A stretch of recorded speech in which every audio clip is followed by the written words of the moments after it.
வணக்கங்க. இது அங்காளம்மன் சத்யா வீடியோ. இது சொன்னா கூட நீங்க நம்ப மாட்டீங்க. ஆனா ஏதோ ஒரு அதிசயமா அது நடந்தது எனக்கு. அது இன்னுமே எனக்கு ரொம்ப மனசுக்கு சந்தோஷமா தான் இருக்கு. ஏன்னா, என் கை கட்டை விரல்ல ஏதோ ஒரு கட்டி மாதிரி ஃபார்ம் ஆகி ரொம்ப வீங்கிடுச்சு.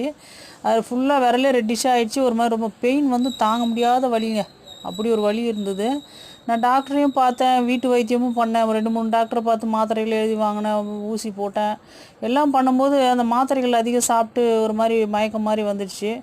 அது பத்தாதுன்ட்டு அதுக்கப்புறம் அந்த மாத்திரை இல்லாமல் இருக்கவும் முடியல. ஏன்னா வலி அந்த அளவுக்கு கொடுமையா தாங்க முடியாத ஒரு 4 மணி நேரம் தான் அந்த மாத்திரை சாப்பிட்டா கூட வலி இல்லாமல் இருக்கும். திரும்பி மறுபடியும் வலிக்கிற மாரி இருக்கும்.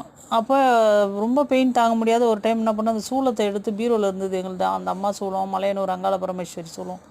அதை எடுத்து வச்சு நெஞ்சோடு வச்சுட்டு, அம்மா என்னால் தாங்க முடியல தாயே, வலி என்னால் கொடுமையாக இருக்குதும்மா, காப்பாற்று தாயேன்னும் போது இப்போ வரையில 1 மாதத்துக்கு மேலே அந்த கட்டி இருக்குங்க, அந்த ஃபார்ம். ஆனால் எனக்கு வலி இல்லாமல் இருக்கு.